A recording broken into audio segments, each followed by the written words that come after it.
Hey there everyone, this is Samuel Johnson and welcome back to the Steven Universe Retrospectives. And today we're going to be discussing episodes 63 and 64 of Steven Universe, Cry for Help, and Keystone Motel. And before I talk about today's episodes, I'm going to explain to you what a Steven Bomb is. A Steven Bomb was an event that Cartoon Network did when they wanted to air certain episodes of Steven Universe. And how these typically operated was that for 1 week, every night, they would have a new episode of Steven Universe. Now, typically, most Steven Bombs would usually have an ongoing story arc across all 5 episodes. It would start with the first episode on Monday, and then every subsequent episode up till Friday would add to that ongoing story until it was ultimately resolved on Friday. Kind of like they were like doing a mini series within the series. And these 2 episodes here today, they're the first 2 episodes of what I think was the first Steven Bomb. Again, I think I wound up watching the show after this particular story arc was finished, so I think it's the first Steven Bomb, but don't quote me on that. Sorry, something in my teeth. Well, the point being, these 2 episodes are the first 2 episodes of a 5-part story. Case in point, Cry for Help begins, or what sets off the events of Cry for Help is Peridot, so to speak. You see, Peridot, in her attempts to try and find a way off of Earth, has managed to reactivate the communication hub by repairing it after it got, destroyed by Sugalite back in Season 1. As such, with it repaired, it's screwing the television signal so the gems go to the location, having to use a lion to warp there because Sugalite destroyed the warp pad, and as a result of and while they're there, they realize they need to take it down again, though when then Steven and Amethyst suggest Garnet and Amethyst fusing back into Sugalite, Garnet shoots that down because, the last time that Sugalite came out, she went insane. It's because of her that they nearly lost themselves to the fusion, and it was because of Sugalite that they can't even warp here anymore without assistance. So, for now, Garnet thinks that Sugalite needs to be benched. Instead, she wants to have someone that's more precise. So she then turns to Pearl and says, "Let's fuse." To which Pearl, with starry, teary eyes, happily agrees. As such, just like with other fusions, they do their big choreographed dance, so it's all nice, while Steven looks on happily because he's excited to see a new fusion. Amethyst just rolls her eyes and crosses her arms. But Garnet and Pearl fuse, and we get the introduction of a new fusion for the series, Sardonyx. I'm just going to say this right now, I love Sardonyx. Her basic attitude is that she's a showman, so to speak. And her outfit is, believe it or not, a tuxedo. Basically, it's an entertainment. It's one of those entertainer tuxedos. It's like the black jacket, a bow tie, white shirt, and basically her body is basically a fusion of Garnet and Pearl's bodies. She has Garnet's hair with She has Garnet's poofy hair that's put into a triangle, like with Amethyst. Like with Pearl, she's got Pearl's nose, Garnet's glasses. It's kind of got like a little chip in her teeth. Excuse me 1 second. Sorry about that, puppy things. Anyway, like I said, she's got a little chip in her tooth. She's got 4 sets of arms, and the top half of her body is rotatable, which I think is kind of funny. She uses to full effect, and basically, from the moment you see her, she is boisterous, loud, acts like she's on a stage. It's honestly kind of fun and entertaining, and she just treats the whole thing as if it's a show. And basically, she treats Steven like her audience, which again, I like that all the fusions like Steven. So when she sees him, she immediately asks, what do you think? Am I everything you expected? What am I saying? Of course I was! I love, as Steven puts it, how articulate she is. It's very nice, very fun, and honestly, just based on that personality, she's kind of one of my favorite fusions, probably my favorite. And on top, what makes it even better, her weapon is a giant hammer, which honestly is badass. As such, Sardonyx, as Garnet said, manages to methodically take down the communication hub bit by bit, taking out key parts of it until it's just not functioning anymore. So, all a day's work. It actually went rather smoothly. And even by the end, Sardonyx says that if they ever need her again, just let Pearl and Garnet know and she'll be there. And boom, she unfuses. No ifs, ands, or buts. Everything's great, and everybody except Amethyst is reveling in the victory. I say everyone except Amethyst because Amethyst is now just kind of sitting on the sidelines, kind of in a ball, because, yeah, she feels like shit. Shit, for reasons I'll get into later. But put simply, things seem all said and done. Communication hub taken down. The bad problem is all taken care of. Amethyst is dealing with her typical self-loathing. All the day's work, right? Well, again, the communication hub comes back on. And the gems learn about this because while Steven and Garnet are sitting down to watch another episode of his favorite show, Crying Breakfast Friends, the TV goes nuts again, and so the gems once more go back to the communication hub and find it repaired. As such, they think, well, Peridot must be doing this again, so Pearl and Garnet once more fuse back into Sardonyx, and Sardonyx once again starts methodically taking it down. As such, seeing all this, Amethyst continues feeling like shit, and we end up getting a song sequence from her as she sings about how she feels that Pearl is probably better off, that Garnet's probably better off with Pearl, how she says she used Garnet, again, I'll get into that later, and basically it's just her regretting her actions in the past with Sugalite, how she feels that Pearl is better for Garnet, but ultimately how she wants to just make up for what she did with Sugalite, and find some way to be useful to Garnet in the future. And she's singing all this while Sardonyx is in the background just taking down the tower. And while Sardonyx is doing that, Steven sees Amethyst and wants to comfort her. As such, to try and brighten her mood, they decide to scout out the communication hub that night, as if Peridot came back again to repair the hub, odds are she might come back a third time. So they think that if they can catch her in the act, then they can get Peridot. Amethyst will look cool. All a day's work, right? Well, eventually their stakeout does bear fruit, as while they're waiting, they end up seeing what looks like Peridot's escape pod flying to the communication hub. Only, if you remember the end of Season 1, she doesn't have that anymore. The gems were able to recover it. Why does she have it? But clearly it must be her, right? Because the pod is starting to reassemble the communication hub. As such, Steven and Amethyst end up taking a closer look, as Steven's using like a telescope, and as the pod lands on top of the communication hub and opens up, we soon see who the pilot is. It's not Peridot, it's Pearl. And the instant Amethyst sees her, her first words are, "Oh no." Steven, of course, is confused by this and thinks and wonders why Pearl will be going to all this effort, and he tries making excuses for her, saying maybe she just wants to get us more channels, at which point when he and Amethyst return home later, again, the communication tower just screws with everything, and Pearl immediately says, "It's Peridot! She must have repaired the tower again! Well, best go and take care of it."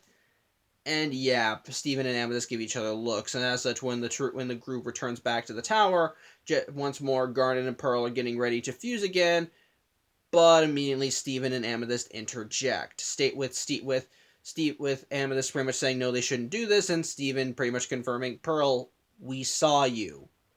And Garnet's confused, and once they say that we saw you fixing it, yeah, Pearl comes clean.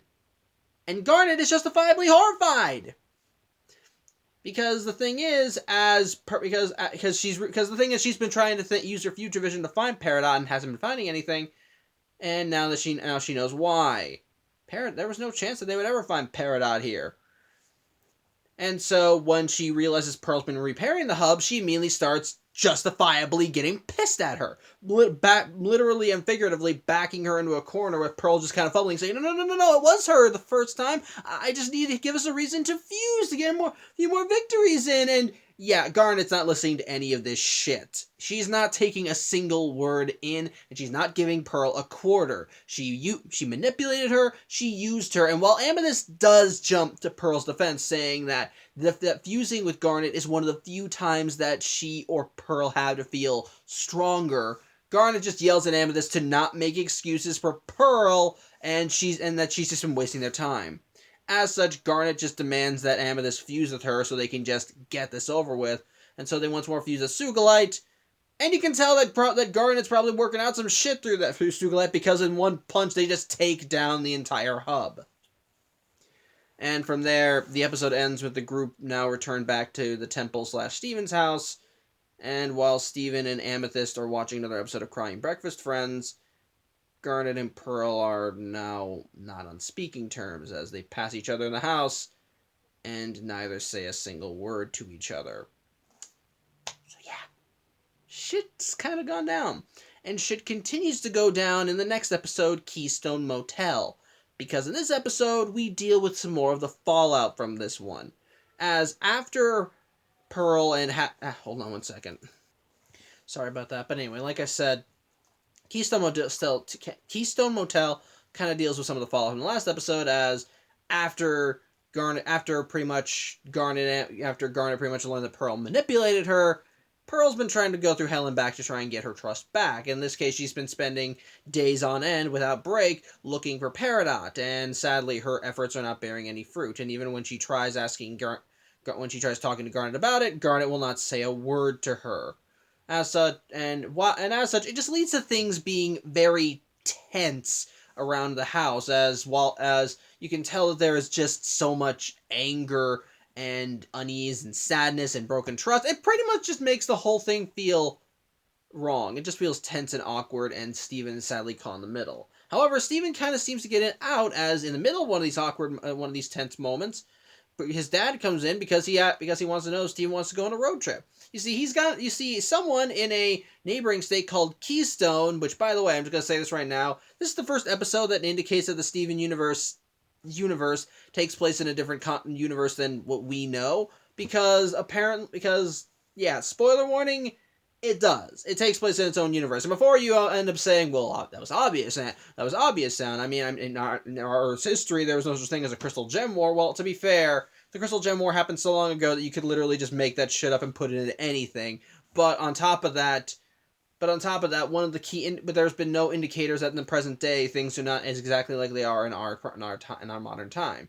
Well, this is the first episode that indicates that, because apparently, well, there's no state called Keystone, and that's just another sign of things that go in the Steven universe. And I know I'm going on a tangent here when it comes to this, but I love alternate universes, okay? And I love the idea that the Steven universe, like I said, universe takes place in its own little pocket, in its own little side of reality. That, yeah, it's similar enough to the world we know so that we can identify it and recognize certain factors, but ultimately it's its own thing, because there's not many states in the United States. There are some countries that just straight up don't exist, and according to Word of God, there have been no wars in this universe. Sadly, the trade-off is that there are no holidays either, so, not great. So, pick and choose. Point is, Keystone, the fact that there's a state called Keystone is the first sign that this is not the universe that we know. But anyway, done with that tangent. Anyway, he wants to go to Keystone because there's someone that lives there that's selling car wash brushes for real cheap, and Greg is going to go there to meet with him, so he wants to know if Steven wants to come with. And Steven happily does, so Steven happily does, and they're going to be, and of course, as the title of the episode implies, they'll be staying at a place called the Keystone Motel. As such, Steven's all excited for it, and as he talks about what he wants to do at the motel, Garnet volunteers herself to come with.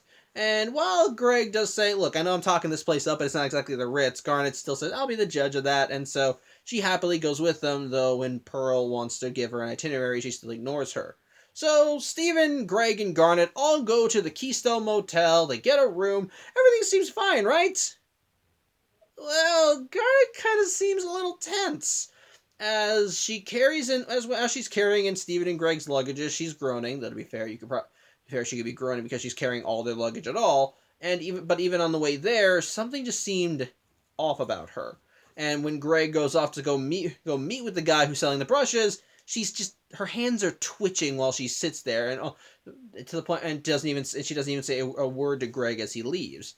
And as such, while Steven is just jumping around having fun, Garnet starts arguing with herself, much like what happened in the Keeping It Together episode. Only where in that episode, she was able to literally keep herself together, she ends up yelling at herself, saying that she ends up having a mini argument with herself until finally, she does end up falling apart. We once again see Ruby and Sapphire return this episode, and they're fighting too. You see, while Ruby and Sapphire were both hurt by what Pearl did to them, they both take it very differently. Ruby is angry, like very angry, to the point where she is visibly fuming. And yeah, I think I might have mentioned that she had fire powers in an earlier point, but if she didn't, she has fire powers. She is angry, she's yelling, she's just going nuts, she's just letting herself pretty much just be a short fuse. Whereas Sapphire is the complete opposite. She's acting cold, distant, and she keeps trying to tell Ruby, look, we have to forgive her. Eventually we'll move past this, so we might as well just get it over with.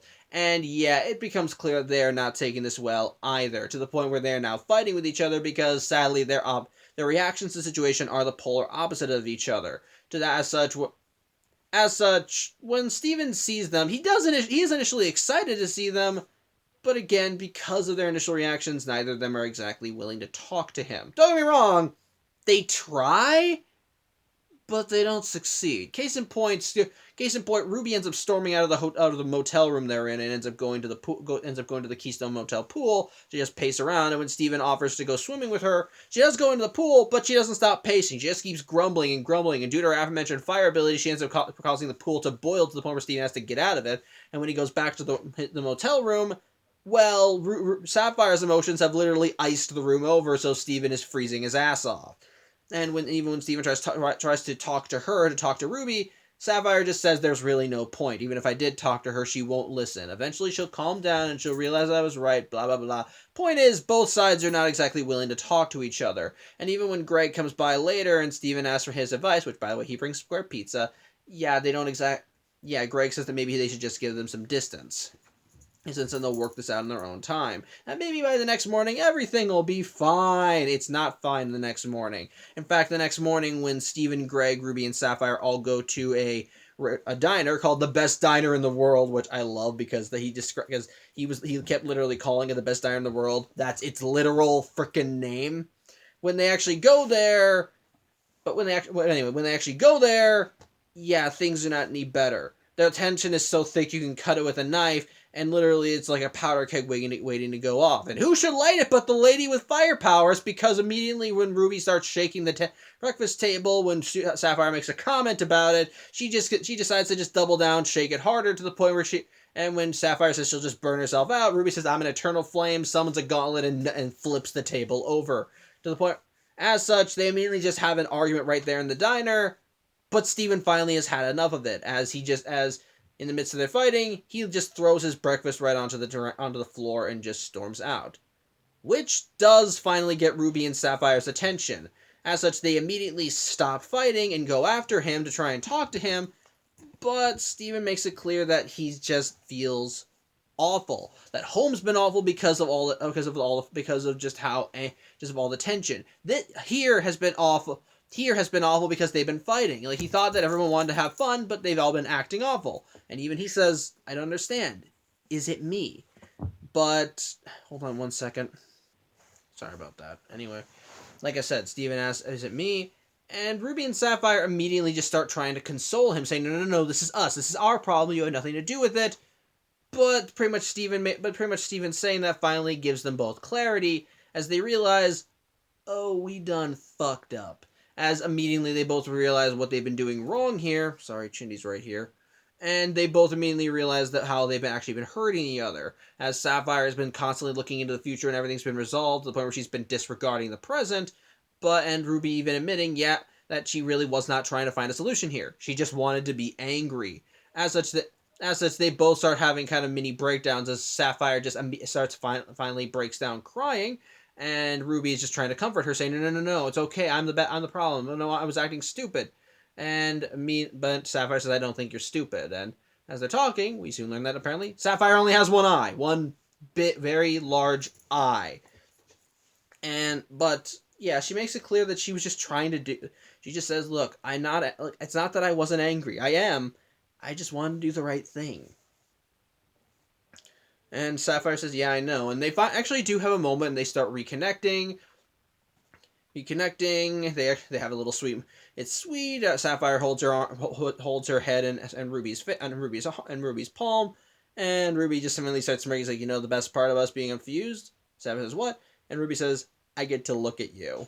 And it's cheesy, but it managed to get the job done, as Sapphire just starts laughing, and she and Ruby just start laughing with each other. It's clear that now that they've actually started making up, and as they start making up, Ruby just keeps planning kisses on Sapphire, and Steven realizes, okay, this is a bit more intimate than I thought, and he immediately just covers his eyes and flies flat on his back. As such, Greg comes out because after he finished paying for the table and the breakfast, and he thinks maybe they should leave.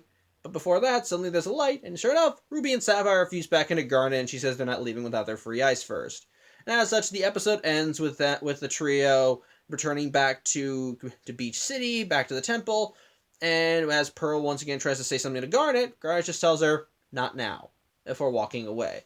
So the fact that she's willing to actually say something to Pearl shows that maybe there is some minor improvement. If just minor.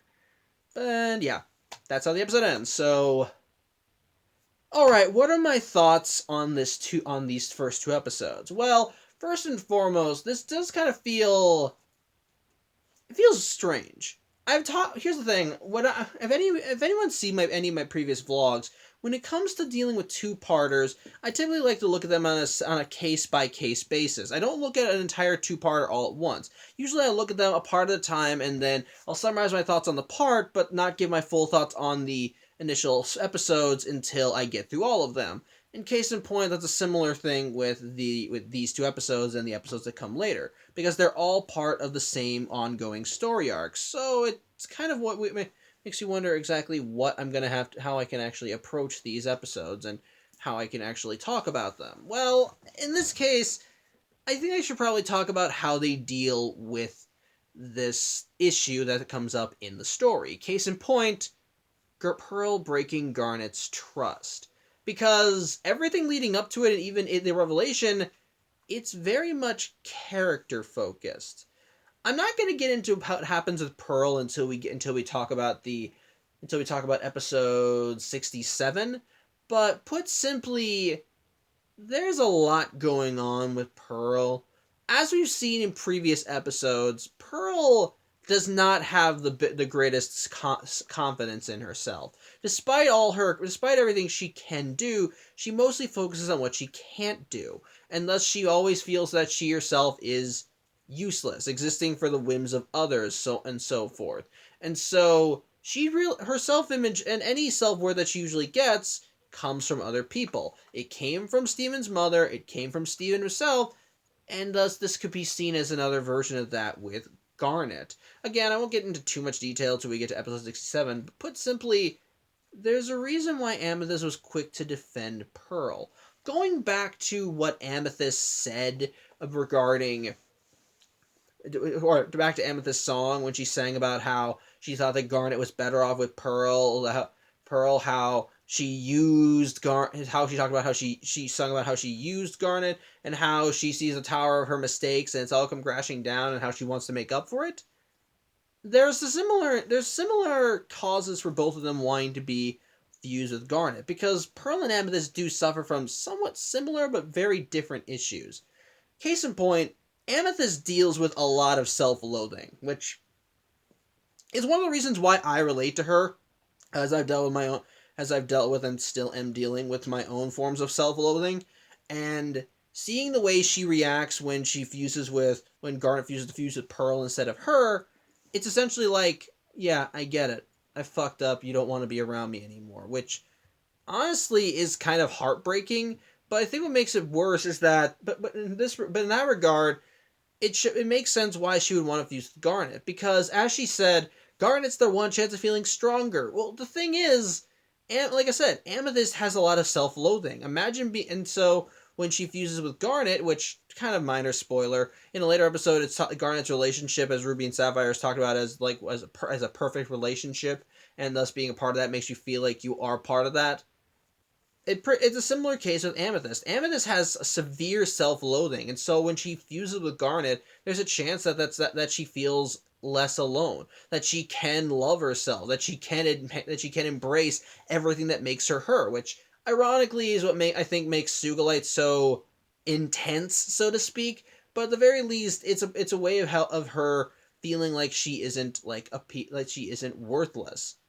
It's just that, but at the same time, But then, of course, you have Pearl. Pearl deals with her own self-worth issues as well. But whereas Amethyst deals with self-loathing, Pearl has body issues, so to speak. She genuinely she feels that her own abilities are lacking in comparison to others, that she really can do nothing for her own self, that she feels worthless on her own. And so when she becomes a part of Garnet, I said I was going to talk about this later, but I'm talking about it now. Fuck it, I'll do that now too. When she fuses with Garnet, she feels as though she actually is a part of what Garnet is as well. She feels that she isn't just worthless. Hold on one second. Sorry about that, puppy. Anyway, like I said, Pearl deals with her own self-image issues, and so it makes sense. And so, as a result of that, that makes sense why she'd be happy to fuse with Garnet. The problem, however, is that both of these psychoses lead to different reactions when it comes to fusing with Garnet. Because of Amethyst's self-loathing, and because of the last time she and Garnet fused as Sugalite, they essentially wound up going nuts. And so when she remembers that event, all she thinks about are her failures, and thus when she asks Garnet, "Hey, you want to be Sugalite again?" she just shoots it down because, well, Sugalite was nuts. She was barely controllable. And so as a result, Amethyst's self-loathing, she interprets that as she's the problem and just kind of steps back. But Pearl definitely has her own problems. Pearl believes that she's genuinely nothing on her own, and she just wants to have that strength. She wants to be something. She wants to actually matter in that regard. Again, hold on one second. Again, sorry, but like I said, she feels like she wants to matter, and as a result of this mindset, she can't accept any worth from her own self, because her opinion of herself is that she's worthless on her own, which is why I said she has to get her strength from other people. It's just that under these circumstances, how she tried getting strength from one person was by tricking them, which is why both psychoses kind of work against each other. For Amethyst, because of her self-loathing, while she did admit in her song that she felt like she was using Garnet and paid the price for it, the difference lies in that she actually asked for consent. She never arranged circumstances to ensure that Garnet would want to fuse with her. The closest she came to that in this episode was when she and Steven were considering tracking Peridot down, and Amethyst thinks, if I do this right, then Garnet will think I'm cool again. But even in that regard, she wasn't trying to trick her into doing something. She just wanted to try and do something to prop herself up a little. Pearl tried doing something similar, but in Pearl's case, she went with deceit. Because in Pearl's case, she felt like that if she wanted that strength, she kind of needed to force it, because she was just that desperate. In Amethyst's case, that self-loathing kind of worked in her benefit, because as she's of the opinion of she's a piece of gem garbage, she genuinely thinks that maybe that Garnet would be better off not fusing with her when she said no. Whereas with Pearl, she's essentially saying, I'm going to fuse no matter what because I want to be a part of that. Which, yeah, it's unhealthy. It's not again, sorry. You know the drill. Anyway, like I said, what Pearl was doing is just not healthy. Because, well, she was using her friend. There's no ifs, ands, or buts around it. While Amethyst thinks that she herself was using Garnet, she really wasn't. It's just that circumstances occurred that she could fuse with Garnet and thus have that feeling. And even in this episode, when Garnet told her, no, we're not fusing, she respected her boundaries. It wasn't until by the end when Garnet told her, get our Amethyst, fuse with me, that she did fuse with her. There was no manipulation. She didn't lie. She actually respected Garnet's boundaries. Whereas Pearl, the instant she got even the slightest form of consent, just wound up pushing it. And sadly, that had far-reaching repercussions because as a result of this action, Garnet loses faith in her, and it's made even worse when you realize it's Garnet, because as we saw in the last few episodes, fusion is a very personal topic to her. Fusion is not just two gems coming together, not just few gems fusing into something big. It's when two people literally come together. As Garnet said in the "We Need to Talk" episode, fusion is that is wherein you have a partner that you can literally trust with your very being. Garnet trusted Pearl. Garnet asked Pearl to fuse with her, and how did Pearl respond to that trust? By tricking her, by deceiving her. How do you think Garnet feels? And that's reflected in the Keystone Motel two-parter, in the Keystone Motel episode. In that episode, Garnet is barely able to comprehend it. It causes her to literally split apart into Ruby and Sapphire, who both are interpreting this in these two extremes. Ruby is just angry, feeling betrayed, and refusing to let go. Whereas Sapphire, she's just acting distant, cold. She is not acknowledging anything at all. And even when someone says, "Are you sure you're not upset?" she says, "I'm fine," in a way that makes it clear she will bite your head off if you even try to talk to her the wrong way. Not helped by the fact that when she says this, things just keep getting colder. It's clear that both sides are upset. It's just that they're operating in different ways. With Ruby wearing her emotions on her sleeve while Sapphire tries to suppress them. It isn't until Steven finally has his freak out and walks out of the Keystone Diner that Ruby and Sapphire finally realize what they've been doing wrong and actually try to make up with each other. And that making up allows them to find a compromise to both of their respective viewpoints, as by the end, Garnet's still upset with Pearl, but she's at least speaking to her again. So that's another thing that I like. That this does have far-reaching implications, and what leads to it all coming together are these character arcs with all three of the crystal gems. Pearl, and her feeling useless, and in trying to not feel useless, she does some very underhanded things that wherein she stabs one of her friends in the back. Amethyst, in her attempt to try and prove that she isn't this terrible person, ends up discovering it, and she does sympathize with Pearl, but she also respects Garnet's boundaries enough to tell her the truth and say what's going on. And then you have Garnet, who we've said is a character that constantly tries to keep up a strong appearance, but in this, her trust is broken. A boundary she set up was violated by someone that she trusted, and she pretty much just lambasts that person to hell and back, telling them how badly they fucked up. And even when she tries to move past it, she has problems. She literally unfuses into Ruby and Sapphire, who immediately have their own arguments as they both try to come to terms with it. Ruby refusing to let go of the anger, while Sapphire is just trying to move too fast. I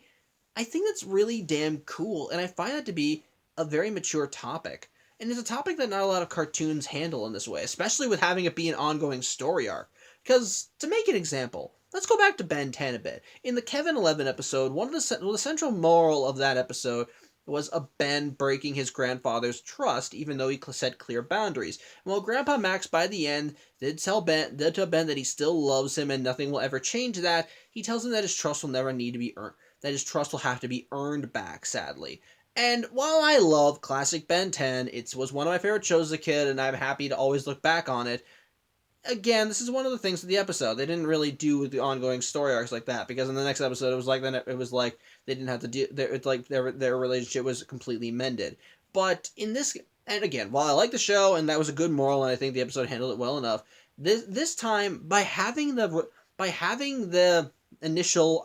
By having the initial inciting incident continue to have ripples across more episodes to the point where it actually does have an effect on the characters and the team, I like that. And it does, and I think it's a good way of showing kids that these things cannot just be hand waved away. That it's not just a simple I'm sorry can't always fix it. And in this case, that's what happens in the episodes. There's tension throughout, and you see it affecting all members of the Crystal Gems. You see it affecting Amethyst and Steven, who are caught in the middle because, well, they're associated with these people. And while they try their best to be there for them, it's kind of one of those things where, regardless of which side you're on or who you sympathize more with, there's just too much tension. There's nothing you can really do. What Pearl did was almost unforgivable.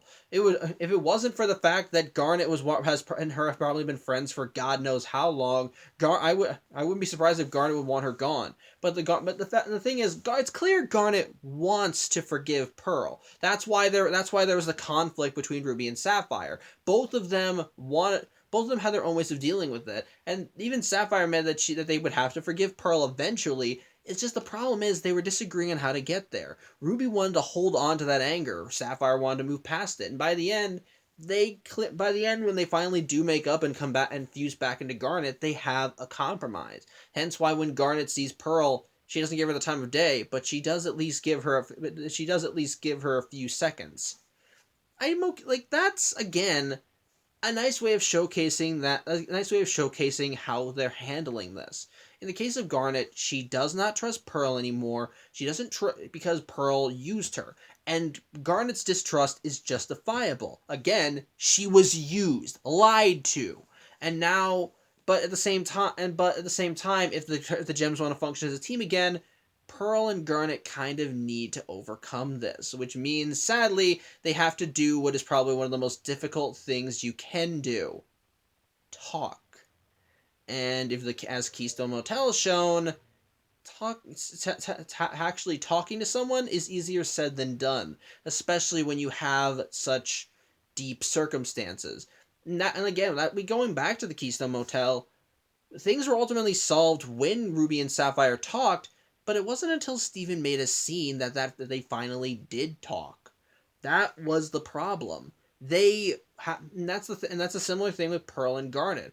Pearl, to try and make up for what she did, is just trying to go through hell and back to try and showcase, I'm still useful, I can do something, I actually can be trusted.